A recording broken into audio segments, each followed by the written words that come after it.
How was the cabin weekend at the cabin on It was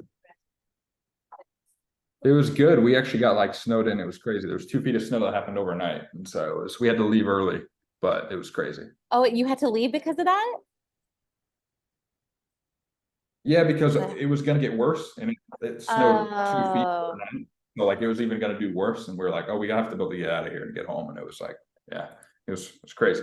well, I'm in Montreal, so trust me, I know feet and feet and feet of snow. So, even looking outside right now, it's kind of like that. Yikes! Yeah, I'm not used to snow. Um, I've never seen that much snow in my life. It was crazy. oh my God. Eric, Jesse, Eric. Hey, Howdy. Jeff. Nice to see you.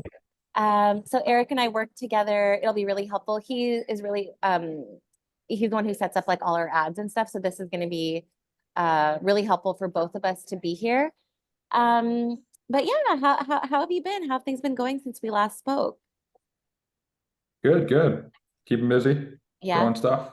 yeah. Thanks so much Iron. for But any, taking this call and like just like being willing to help us out a little bit. yeah, of course, it's fun. I like doing this stuff.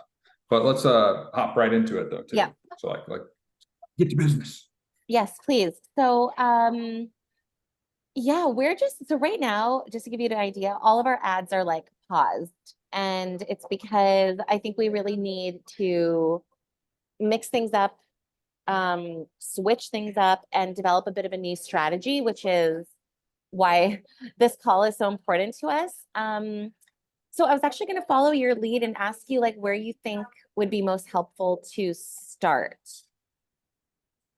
So what I'd want to see, because I have no idea what you guys are trying, is just like if one of you could share your screen, go over like, okay, here's exactly what we're doing. Here's where we're sending traffic. Here's what our goal is. And then I can kind of take a look of the funnel and the ads together to see like, hey, where are things broken or where things might be adjusted. Okay, that sounds great. So I will let Eric take the lead on that. Um, yeah, I'll let Eric take the lead on that. All right, sounds good. Yeah, I like his approach, Jesse. Thank you. Okay, so let me share my screen. I'm gonna be right back. I'm gonna grab something out of my fridge. Okay.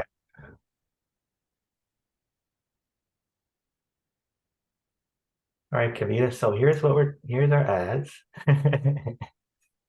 Okay, so let's see. We can start. Let's see. I've got our campaigns here.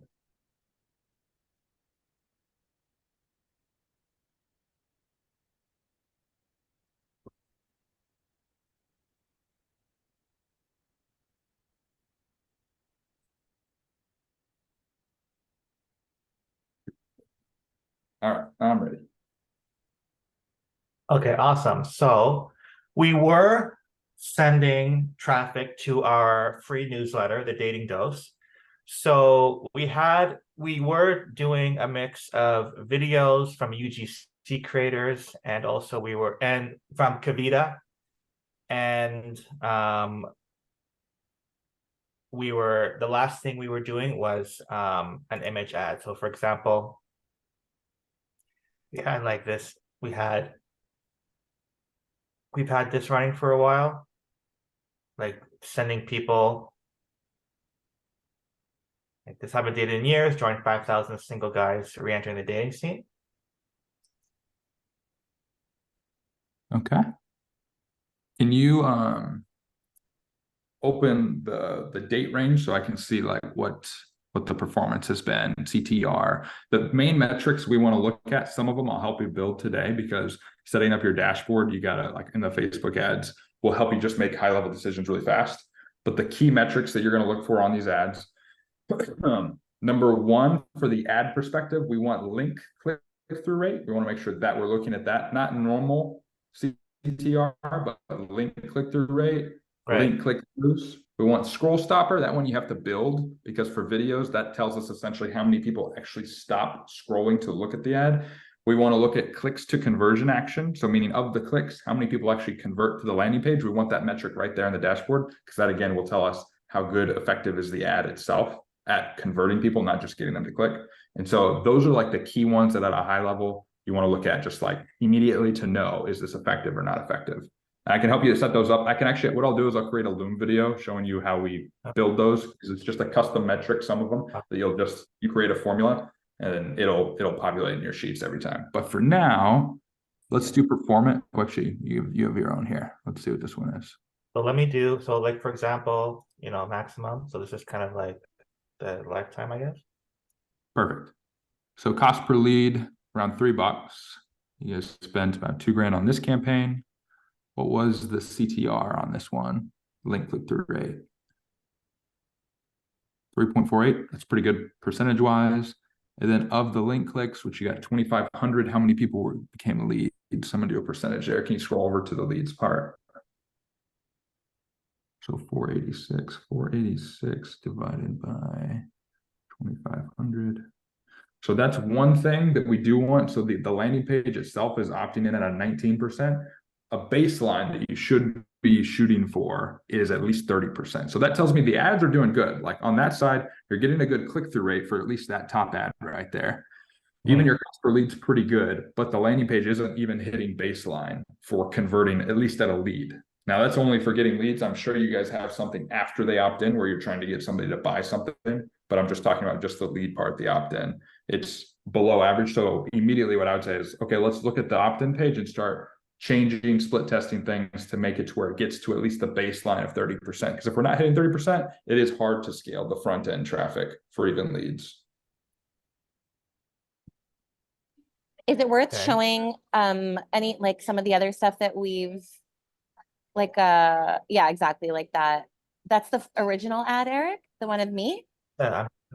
But I'm trying to see, because this should be the original, like the video. I don't know why it's showing. Maybe it's a different. And ultimately, just because with newsletters, what I will say is you guys are definitely, you're not super far off, but you probably can get these ads to where you're getting $1.50 below like cost per opt-ins. You're not asking for anything, you're giving free value. These should be a little bit lower. Again, you're not off by a lot. Like those are small tweaks. If you guys got the landing page to a 30%, which is only like an 11% improvement, it would probably immediately get there. And so well, our landing page right now is limited to Beehive, right? So, I mean, that's where we're directing people to Beehive, but we'll show you, I'm getting ahead of myself. So this can I ask? Yeah. Great. What's the end goal for you though? Like, because this is just leads. I don't see any conversion actions for like buyers or booked appointment. That's it. It's really low. Like it's really low. That was like kind of the goal with the newsletter. And I shared with you last time, the newsletter is like newer, right? We've been running it since I think May or June. And even in May and June, like we had like 50 subscribers. Like we literally had just launched it. So it was even a few months later. But it's not converting, and our newsletter is very different to like your guys' style, right? Like we have that. So now we're even thinking about changing that up. Like we have that Saturday newsletter kind of, like fun flow. It's like with the gifts and different sections and that kind of thing, which is not converting. But what's the end goal? So like your end goal probably isn't subscribers. Like what are you trying to get them to do? So we want to sell. So I have our flagship course, Find Your Forever Person. And that's ultimately, we want to get that in as many hands as possible. That's our $1,000 course, but that's like the ultimate goal is to sell that one. Gotcha. And so right now, out of these leads, so you get them as a lead, and then I'm assuming you're just emailing them, and then eventually you're asking them to buy that course, or how does that flow work? We are been driving them to, initially we were trying to sell them a $99 course, which is the first session of the bigger course. But no one would buy this $99 course. Now we're running some master classes. We started doing that in October. We've done them before, but we hadn't done them in a while. So October, we ran master classes at like a $22 mark, $40 mark, getting people through there, and then upselling them into the course. the Find Your Forever Person course. So And how right did those now, master so our numbers last time, so our October one, we had 20 participants and we're converting at about 10%. We're able to upsell. Okay, that's pretty good. And so that's, so from, I just want to know the entire journey. So they saw an ad, they opted into your newsletter, you emailed them content first, and then eventually you said, hey, here's a masterclass for how much was it? $22. 22. And how many clicks did you get to that $22 page? And how many people bought? What was the traffic? Because that's going to let us know if that was an effective promotion or not, based on just some baselines. Yeah, so we're running that now. We have all that. It's low, right, Eric? So this is what you've been sending Yan. Right. Yeah, so we've sent like so right, we have what 18 signups right now. So we've been sending, so I would have to look. I don't have it offhand, Jesse, but like, but it is really low. Like we send out a newsletter. It's reaching 3,500 people, Eric. About that, yeah. Right. And then again, I think we have major issues with our landing pages. But we're selling like one, I would have to ask Eric how many clicks we're getting. But we're selling like 1 or 2 classes per email, 1 or 2 tickets per email. Okay, 1 to 2, and this is going to 3,000 people. Right, out of 3,000, if we know the click rate, we can see, because honestly, like let's say you're driving out of an email of 3,000, if you generate 100 clicks, that would be 100 divided by 3,000. So Eric, can you check the clicks? Sure. That'd be a 3% click-through rate, which is actually above like the industry standard for any email list. So in terms of like that part would be good. Then if you got 100 clicks and 2 people bought per email, that would be a little bit below average, but like it'd be good for kind of cold traffic. It should probably be at like a 3 to a 4%. But either way, it's not like far off. So there's probably small tweaks to be done to get it to where it should be. Okay. But I do think would probably be more effective for these guys, for you too. Just if I'm looking at overall strategy, I still want to see more before I fully do this. But if we're getting from ad to email to nurture, so instead of, because right now you need people to go through something, I would have a more manual sales process, because you're going to sell more people. Right now, you're trying to automate and scale when you're not at the scale phase, really. Right. Like you're at the phase where you need revenue. And to do that, what I'd probably do is email, text campaigns, and application campaigns where you're just getting people to book a call, where it's very clear, like, hey, if you're struggling with XYZ, come talk to us, and you get them to apply. But actually in the beginning too, because you don't have a huge list, we don't want to filter too much. We want to try to get more sales. So I would have products that you have a $9.97 product, which everybody can afford. If you can get on a sales call with them and sell it, or have somebody else do it, you're going to generate a lot more sales. So I would almost go through an application or a more manual sales process at first, because then you can take that money, invest it into your landing pages, invest it into your ads, invest it into increasing your conversion rate. But you're going to have to hire copywriters to do that. And you want good ones. There's odds are you'll find some bad ones while doing it. So it's just like that part is expensive. And so to generate the revenue in order to build the master classes and the traffic that converts cold, you have to build a hire designers, landing page builders, copywriters, strategy people. And so I just think that's hard to do. To build something that works on cold traffic is really hard, which is why most people can't do it. Like, so that's why they run money.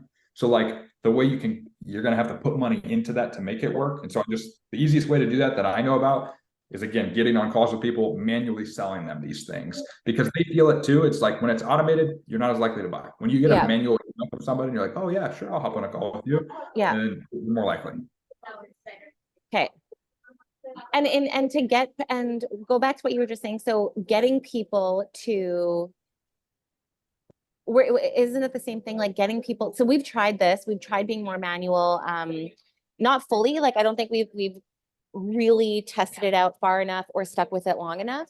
But when people reply like, hey, to engage, we're like, oh, move us to your primary inbox. So when somebody subscribes to the Dating Dose, they reply with, hey, and then we get this conversation, a manual conversation going with them, like, how's your dating life? What are your biggest dating struggles? What apps are you using? And we get that conversation going. From there, we were trying to pitch them a call with me, which was our manual process. It worked. We did sell. It was just like, it was a lot.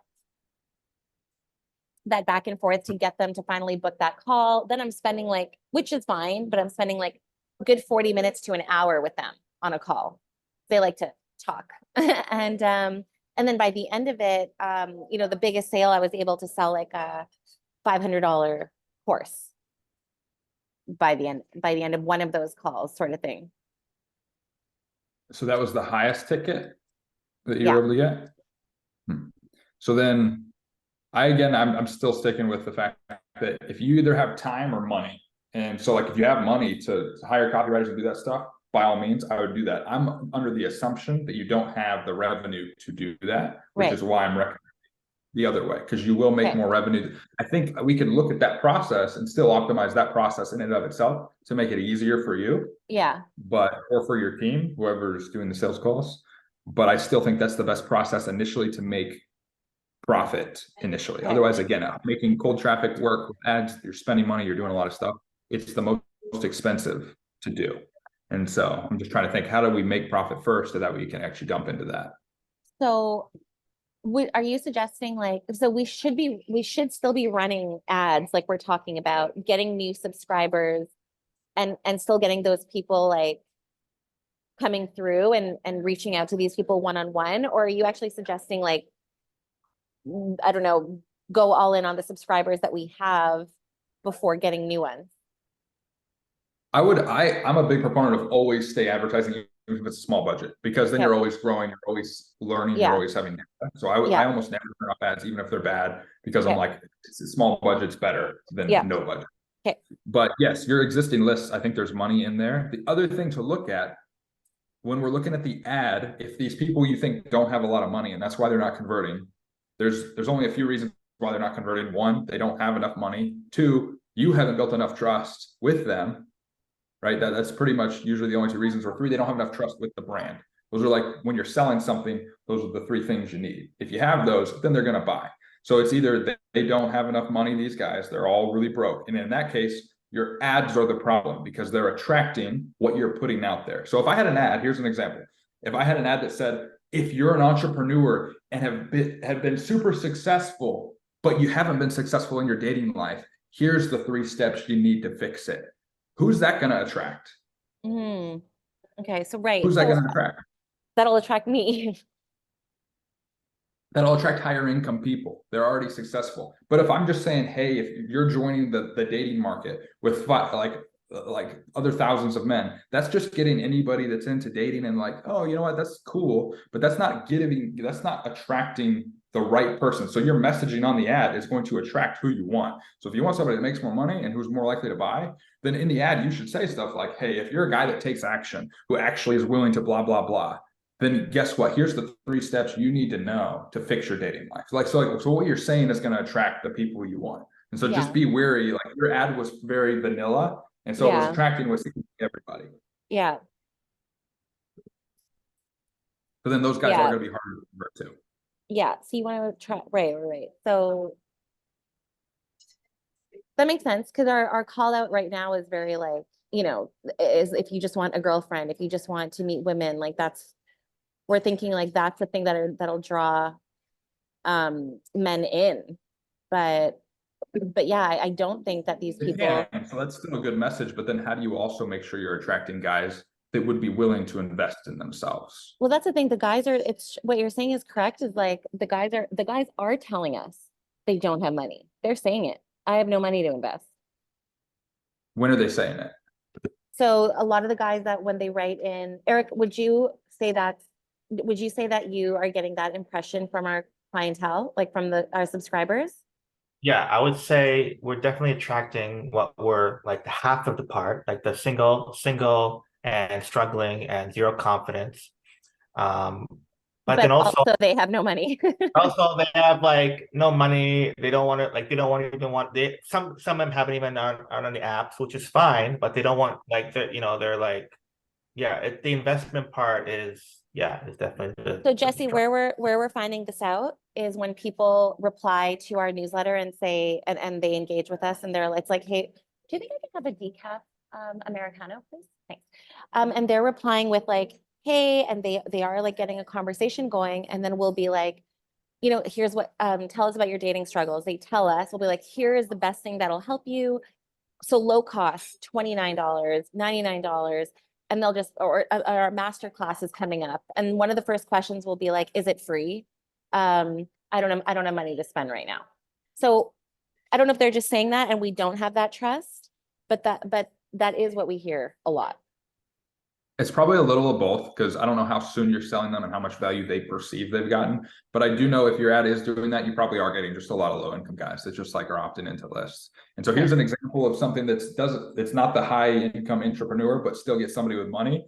Again, the bait that you put out is going to attract. So here's a message. And again, you want to think through these a lot more, but here's an example.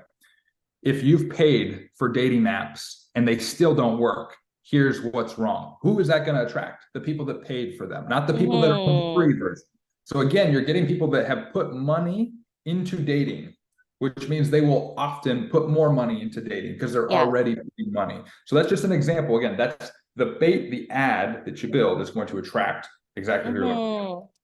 So that's simple, so smart. It's so true. Even like if you've paid for like, dating advice that hasn't worked, if you've paid for crappy dating courses that haven't worked, like people who've already like they believe in that already. We're not trying to convince them to take a dating course. Like they've already thought about it or explored it.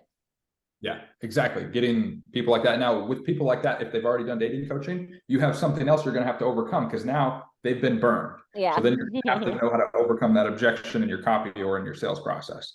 But you are getting people that have already invested.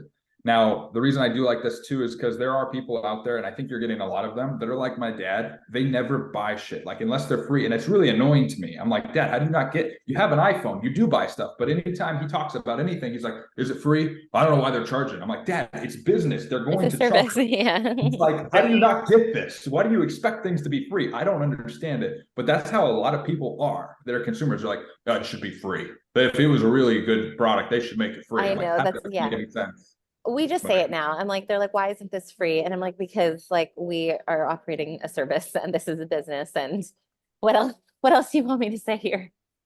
Okay. I don't know if those numbers are still important. We can just pop them up quickly for the master class, and then maybe we can switch to more of like our funnel, which I think is broken. Yeah. And what was I? There's something on that. Also, I'm seeing you're going like the coaching, trying to generate revenue business model. There is another way where the getting just as many signups as you can makes sense. And that makes sense if you do start selling sponsorships. So like if you're just trying to grow your email list, because email lists sell really well, like that business model in and of itself, they just want growth. Then in that case, you don't need to be selling them stuff. What you need to be doing is selling sponsors. And so that in that case, you just want all the subscribers. You don't want to attract the highest quality. You just want to show numbers to all of your sponsors. So do know you can go that route too, and you can do both. But like, it is good to have both. If you have 600,000 people and you can start selling sponsorships, that's a business model that you can still monetize from. So I don't think that's the plan right now. It was the plan when we launched the newsletter, and then when we started to see like how long it was going to take without revenue to gain subscribers, we're like, and we have products to sell that are prepackaged and ready to like ship, so then we started going this direction. So it's like, I feel like we have all these pieces in place, but there's something really broken. And I don't know if that's like the ad. So this is really helpful. Like, is it the ad? Is it the creative? Or is it somewhere in the middle? And I'm starting to feel like it's somewhere after that. And I don't think our landing pages, it's not that I don't think, our landing pages don't convert. But Eric, can we pop those numbers up for the dating app? Yeah. Dating masterclass, I mean. Okay. Here's an example just the other day, Jesse, for $22, early bird. Yeah, ask for money. Okay, but the numbers of like people who are clicking and then So for example, so at newsletter 1, we got 36% open on the 3,500 people, then 1.5%, 53 people clicked. And then we got like, that's like a big chunk of our sales. We got like 6 sales from that. and And then from then, there it's been like quite slow, like 1, 2, yeah, 1, 2. and then email to, hold on. Email to like, we had like 70, we still got clicks, Eric, but can you zoom in a bit? oh yeah, yeah.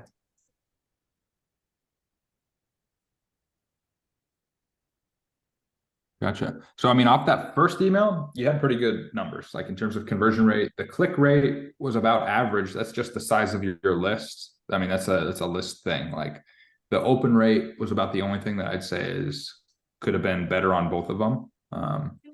But overall, these numbers aren't bad. It's just the level of scale for this. Yeah. And again, for you guys to scale low ticket products, you do almost have to eventually get to cold traffic for it to be low ticket for you to make enough money.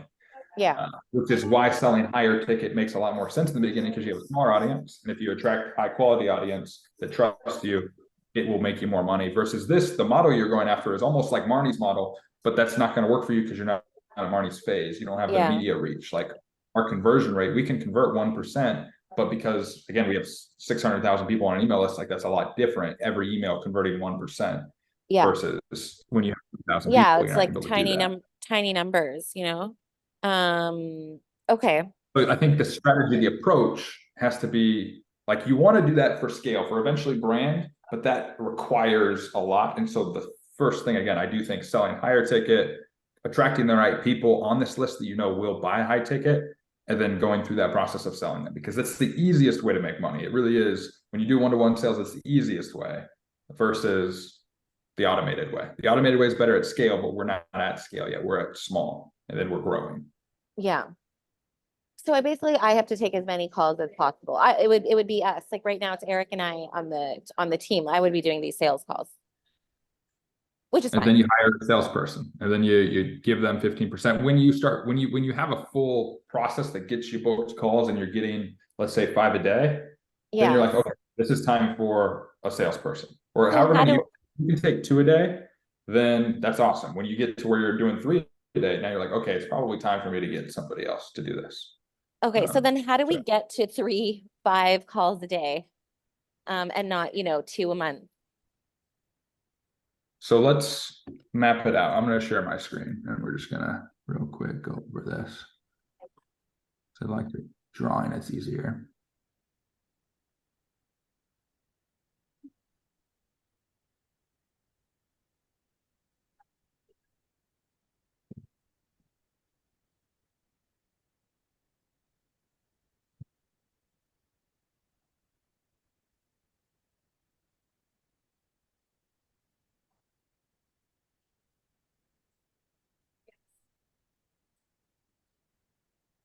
All right.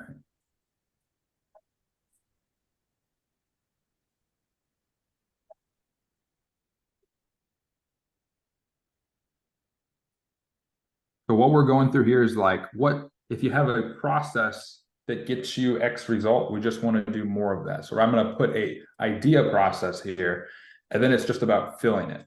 So number 1, we have an ad that I'm imagining they're going to go to an opt-in. You guys know this so far. Then the next step is going to be they get nurtured, and that in and of itself is a process. So let's say I'm just going to put 1, 2, 3, let's say we'll do to 7, 4, I'm just going to say 7. This is going to be a 7-part series that you build that is giving a lot of value while at the same time getting them to be open to the idea of booking a call or buying a product or whatever the thing is that you're trying to sell. But you're going through like, hey, here's the common objections we get. Here's things that guys might be struggling with, and you're mixing value with beliefs that they already have that you're trying to break, and like getting them ready. You're not pitching them anything yet. This is just value, but you're subconsciously getting rid of certain beliefs or implanting certain beliefs and ideas that they would need to be a good client, to want to get on a call, that kind of thing. So that's like the nurture flow. And then from there, the process, and what I'd recommend doing, especially when you have a small list, is this opt-in needs to collect number and their email. And you should have a CRM like Go High Level that's cheap, that you can do text blasts with. Because when you can do text blasts, those by far are like starting a chat will be the easiest way to start selling these people. So that's what I'd recommend doing. So that number and email. So that way you're not just collecting. And this goes to another thing that you guys will have to do. Get a landing page builder, Beehive. I know they integrate with a pixel, like a Facebook pixel. Their tracking one is way off, but you don't have a lot of customization. But two, like you're stuck with the way their landing pages are, and it's only like an email field that you really can't do a ton. I know you can probably do like custom fields, but it's not great. So I would actually get off of them, but then just have a zap to where every opt-in gets zapped to that list. So you can set up a Zapier, but I would get off of their landing page builder. That's not what they're meant for, because you can't do what I'm talking about here. So then after the opt-in, this gets sent to your CRM, which again, really cheap, easy to set up. Go High Level's the one that's easiest to set up and do. Then they have a nurture sequence, and that can include text. So nurture text plus. And then after, let's say 7 days or 14 days, whatever we feel was long enough to build trust, then we make an ask at that point. And this is as hard as the process gets. So, and I'll show you the math of it in a sec, but then we make the CTA or a call. It's really hard to write with my keypad here, but it's supposed to say CTA. It's no wonder that our thing is not working. We're not following this right now. Like, and and we're doing these, when originally we were doing these one newsletter every Saturday, right? By the time, and we're trying to sell in each one so what it's taking us like 14 weeks to maybe, they've potentially forgotten about us by week 3. So the frequency of our emails, which we've only started to even talk about now, has been a big problem. And our welcome sequence. Definitely. And if you guys have, I think probably by now, enough content where you can drip feed content to these people that way that you see. Yeah. And then what this does, you're going to have a number that comes out. And let's say it's out of, you get 2 booked calls. Let's just say this is 2 at the end of this. And we know that we're spending $10 a day here. That'll get us maybe 10 clicks. That'll give us, let's say 5 leads a day. 5 leads a day. If 5 people a day for 7 days, 5 times 7 will be 35 people. We nurture them. Out of 35 people, if we can get 2 to essentially say yes to that of the 35, that's a realistic amount. And we know we're spending $10 a day. So after 7 days, we spent $70. We've gotten 2 booked calls for $70, which is a cost per call of $35. That's very doable. And then if we have a closing rate, which is where you should at least get a 30%. That is very doable, on as long as we're knowing that this ad is not attracting broke people. So like, we got to assume that this ad is attracting people that have some discretionary income. All right. And there's several ways you can go about making sure that you're doing that. In the targeting, obviously there's targeting options. So you can, one, make sure the ad calls out to people that have bought things or pay for things or high income, but then also the targeting, you can target, at least in Facebook, income, zip codes, that kind of stuff. So there's 2 ways to do that. The ad itself and the targeting, both you want to make sure are correct. But then again, this process, you spent $70, you got 2 calls, right? And that's pretty doable out of these people. So yeah, and then at this point, you do have, this is a process that now when you spend more, let's say I'm spending 20, all I'm doing is I'm getting now more book calls at the end of that 7-day automation. And I know at day 7 or day 14, whatever it is, that I'm getting, even if it's only 1 out of the 30 to book a call, I have an amount. And once we have that number, then we can go back to this and see, okay, where are things broken? Where are we losing people? And then we just fix and we optimize. But first, we got to have this process mapped out and running. Once it's running, then we can see at every step, okay, at this step, we have a 50% drop off. That's actually good. If you had a 50% opt-in, that's phenomenal. But here's what we really notice is that guys, after our 3rd email drop off, why is that happening? And then we can see the stats. And so once you have the stats, then you know where things should be broken. And also again, I'm adamant you should collect their phone number because it's just so much easier to get book calls off of a phone number. You can do really cool things like voicemail drops, which this is like, I'm not telling you this, but that's the most effective thing we do for Marnie is voicemail drops by far for getting booked calls for our sales team, which right now we got a sales team of 5 people plus a sales manager. For them, it's the voicemail drops that get them all the calls. And we get about what is a 20 to voice, what is a voicemail drop? Like a voice note? means we get Marnie to pre-record a voicemail, a message, and then we drop that into all of our leads. They get a voicemail from Marnie and then a text from us saying, hey, Marnie left you a voicemail. Did you get it? And they're like, yeah, I got it. I totally want to book a call. When should we do it? And then the automation sends them the link to book a call and it does that. So Okay. Okay. don't worry about that right now. Yeah. I'm just saying, like, eventually definitely collect numbers, like start doing that.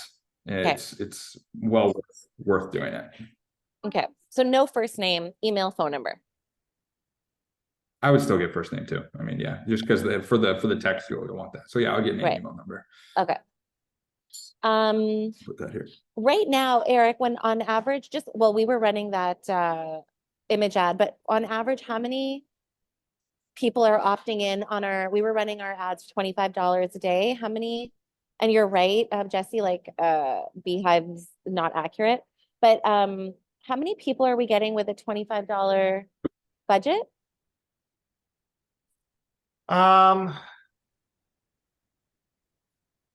Like we were like at first we were getting like $1. We were getting with your video, like people were streaming in for like $1 or $1.50. But I think now it kind of slowed down to maybe $2, $2.50, $3. To even like, you know, at one point it was a couple, you know, like sometimes like one like depends on the day. Like a Wednesday morning, like a Wednesday could be like 3 people for $20 came in. So we paid, you know, $8 at least. So it's like, you know, but for 25 we were getting like people before we turned off the ad, we were getting like maybe 7 to 10, maybe 7 to 10 subscribers around the $25 mark. Yeah, they were coming in, but like you said, probably not the quality that we're looking for. Okay. Okay. And this nurturing process, Jesse, like so I think what you said was really important. Like you're giving them a lot of value, but you're also being very strategic in terms of like answering their like making sure their objections are also getting like addressed. Yeah. You're gonna look at whatever your goal is and you need to work backwards from there. My goal is to get them to get on a call and to eventually buy a product. What are the things that they probably, if we know that these guys are going to be resistant to buying a product and they don't like getting on calls because they're nervous to talk to girls and like whatever those things are that are going to come up, we just try to make sure we're working that into backwards, those things. Okay. And like why that they might be false beliefs or how they can look at things differently, giving them perspectives, giving them value. And would it make sense then that I'm taking these sales calls really just to sell the $1,000 product ultimately, and then if I'm unable to for whatever reason, like so not because I was kind of going in the direction of like we were selling our lowest price products, not ideally, but let's say the $99, and then let that once they're kind of like in and they've paid us something like $99, then upsell them on the $1,000 thing once they've already like watched that and gleaned value from the actual workshop. That only works though if you can get to acquire customers with that whatever product is for at least a break-even cost, right? So it does work. That's exactly what you should do at some point, but it doesn't work if you're losing money getting the $22 customer and you don't have a very like strict process for when, even if you can lose money on the front end. In fact, that's totally fine, but then you have to know on the back end your numbers that you are going to convert X amount to a higher ticket product. But also based on what you're telling me, there's just not enough traffic, there's not enough copy, there's not enough offers that you guys have built for the low ticket to be working right now. And so that's why I would change that. Okay. For where you guys are at. Okay. If it was something else, it'd be probably very different. Okay. Okay, so it doesn't seem like there needs to be a discussion right now about like creatives. I think like our stuff is, we just need to I think our stuff is working. We have enough to work with and experiment with. Do you have any I don't know, guidelines or suggestions or ideas for like, I don't know, anything that we need to know? Just keep this in mind, images, although you'll get a higher click-through rate, typically the quality lead will be lower because guess what? There's less trust built. If I watch a 2-minute video of you, I have more trust with you than if I just saw a funny meme and clicked it because I thought it was funny, right? So then when you go to sell me, just know that the leads that come from an images, which is why we push pretty much all videos from Marnie. Like we have to build a lot of trust, especially in this space. There's a lot of distrust. So Yeah, everything we do is almost video because it's the easiest way for them to start to know and like and trust Marnie. So yeah, everything is video. I can't even think of an image ad besides retargeting. Retargeting again is great for images. They get a higher click-through rate, but I'm trying to build trust. I'm trying to get them to know me, like me, trust me. That happens in video. It doesn't yeah, really happen. yeah. That makes a lot of sense. That makes a lot of sense. But I would also say your guys' creative, again, if you're wanting to attract people that you're getting a high click-through rate and you can make a funny meme, get a high click-through rate. Awesome. But it's not getting you people that are buying. So there is a creative problem still, because Yeah. otherwise you'd be getting the right people to be clicking. And that's the Yeah. trick. What's an offer that to get the right person to click, not anyone to click? Yeah. Okay. Eric, do you have any questions? I mean, Oh, well, can we Go ahead. actually show you our landing page so you can like rip it apart right now, just as an example for our like master class, or I mean any of our landing pages. We are switching. So Jesse, just so you know, my website right now on WordPress is like done. Like the theme and everything is like outdated. So we're switching to Kajabi in January. Okay. So we'll have a bit more like flexibility and ease and like throwing up like landing pages, which takes us quite some time now. But Eric, do you want to screen share?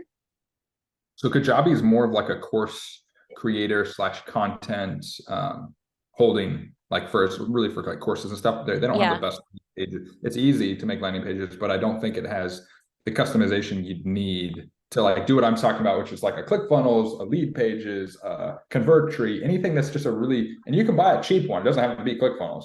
They have really cheap ones that'll do the exact same thing. You just need something that you can build pages fast and change pages fast, get an offer that's really easy. And so again, I like ClickFunnels. I've been using it for like 6 years. Okay. So that's probably why, but there's so many of them. There's so many.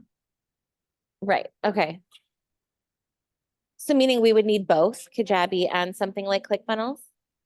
Well, Kajabi is gonna like host, you could get ClickFunnels to host your content, but if you want to use Kajabi to host all of your content, store your videos, be the members area, then you would need both. But you could also just use ClickFunnels, or again, a lot of them offer all of the same things anyway. I would just go with one that is more about the landing page part than the course part, really, because that's really easy to post and really easy to deliver.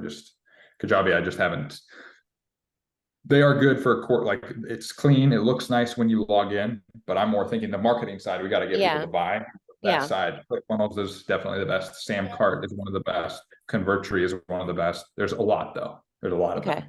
Okay. So you can get any cheap that you need. Okay. Eric, do you want to put up our landing page? Because so you were just pointing out that our clicks are good, but our opt-ins are not converting. Well, that's on the Beehive side. Which our landing page, Eric, for BMR, for example. Yeah. So when you click here. Yeah, and just a heads up too, I'll kind of like high level look at it, but in terms of a specific landing page design, we have copywriters, we have landing page design people, we have CRO. So like, and that usually requires also a lot of stats. So like we record all of the user sessions and that tells us what's wrong with the landing page and where it should be. So I'll give you like a high level, but it isn't going to be a full breakdown of like what's really going on. Okay. So this is just an example of like something that we threw up for our masterclass next week. Okay, I like so far the headline looks good, overall design looks good. I think that part really, really well. So I imagine so that's good. This is okay. And scroll down, Eric. And then so as the video, like that's another thing too. If you guys want to send me the link, I might be able to break it down more later. Yeah, we can send it to you. And what are your thoughts on like the money back guarantee stuff? Absolutely offer it. Like there's more people. What it does is, let's say if you don't have it and 100 people go to the page and only 2 convert, with the money back guarantee, you'll get 7 to convert. But then of the 7, even if your refunds go up, it's okay because you got more people, like only 1 refund out of the 7 versus you would have got 2 purchases not offering it. Yeah. So it is pretty much always the math works out to do it. Yeah. Because it'll double your conversion, but your refund rate doesn't double. So Yeah. math wise, it Yeah. makes a lot. And It even doesn't see so, everybody. so you suggest that on any like course or something, like even the $1,000 course, whatever, do a money back guarantee? Yeah, even on the $1,000 one, if it's good and you believe in it, like there's still not, most people won't do a refund. I wouldn't do it on services though. So that's the only one I wouldn't have it. And so high ticket coaching, I wouldn't have it on Right. your one-on-one times. Yeah, but a product, if somebody can buy a product and then request a refund, you would do that. Yeah. Okay. Yeah, so we can send you the link to this. This is so helpful. Like, I wanted to leave today with like a kind of. Can you real quick click that? I want to see what happens when I click the CTA, because a lot of times, like this landing page so far looks good, but maybe your cart page looks terrible. Let's see. Oh, it's Stripe.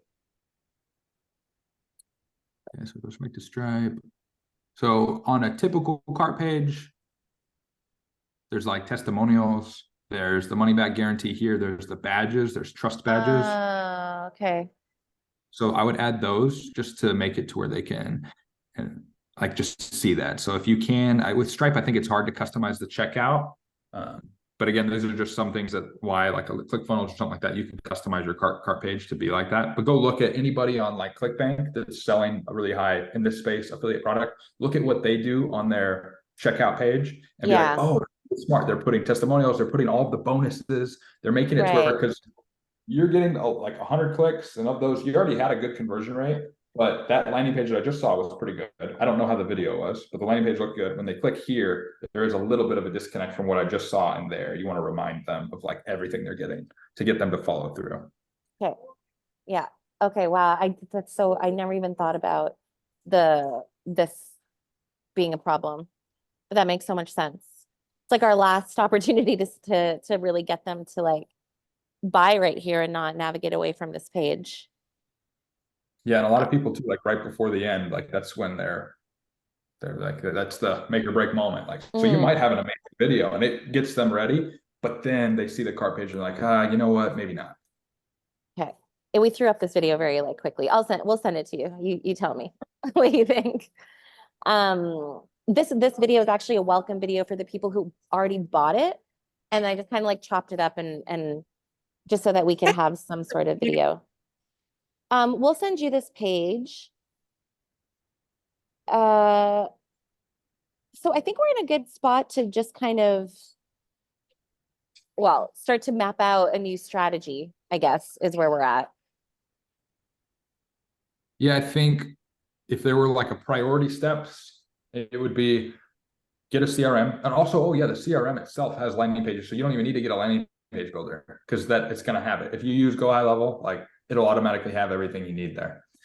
It would be get a CRM. I think that's the number one thing that a lot of businesses don't do. But like, again, it holds all of your customers. You're going to be able to text them, reach them out, have a customer journey map of like what's happening. It really makes it good for sales.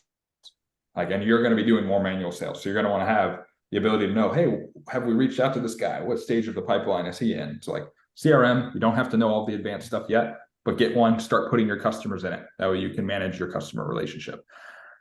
2 would be the ads, to start trying to test messaging that's going to attract higher quality people that would be more likely to buy.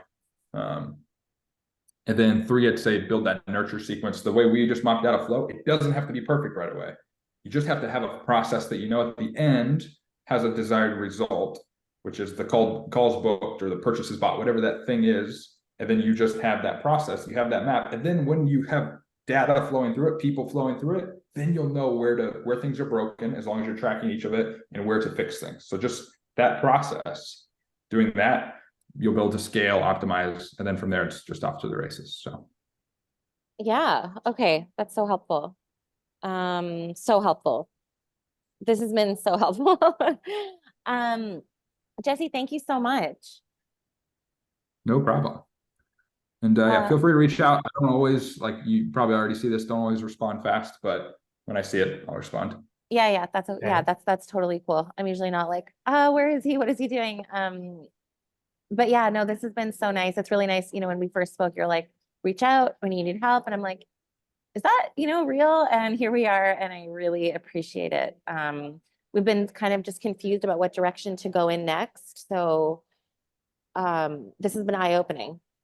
Also, just know this is very, as somebody who's worked in like so many different businesses, this is very normal to start. So like you guys aren't failing by any means. You are absolutely learning. So just know this is the steps. You like have to go through this in order to get to where you want to. Like it is required. It doesn't just go from A to where you want to. Like this is actually very normal for every single person that's built this type of funnel, this type of business. It's the exact same. It doesn't matter what you're in. This part is the exact same. And I've seen it dozens of times. So like, don't feel like, oh, we're not going to make it or we're not. You guys are going to make it. Just keep doing what you're doing. It will get right. there. Yeah. Okay. Amazing. That was good. That was a good final words. Okay. Just So say we're one gonna, thing. Just I sent you, so for the Becoming Mr. Right, I sent you the link for it's dash Facebook. That's what they're landing on. I just want to make sure, Jesse, that like, so the targeting right now is set to men like 25 to 45, right? So essentially my basic question is, I want to make sure that the ad is, the setting is correct. So men for this age, my main question is, should I even bother writing single, divorce, or just let it fly? Men.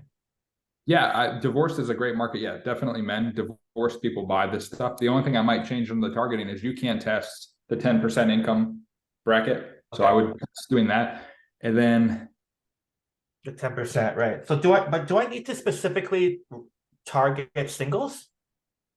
Like, do you guys? no, your ad will figure that out. No, you're good. That's my main question. So I don't even have to write single. I'm like, divorce, whatever. Just because we don't want to reach married people. But you're saying, or it's not single, but you're saying Facebook. Okay. You don't have to exclude that. Yeah, we don't do that. And also the ad itself, Facebook's very good at the algorithm figures out this ad is working for this group of people. It's going after that. So I wouldn't worry about it too much.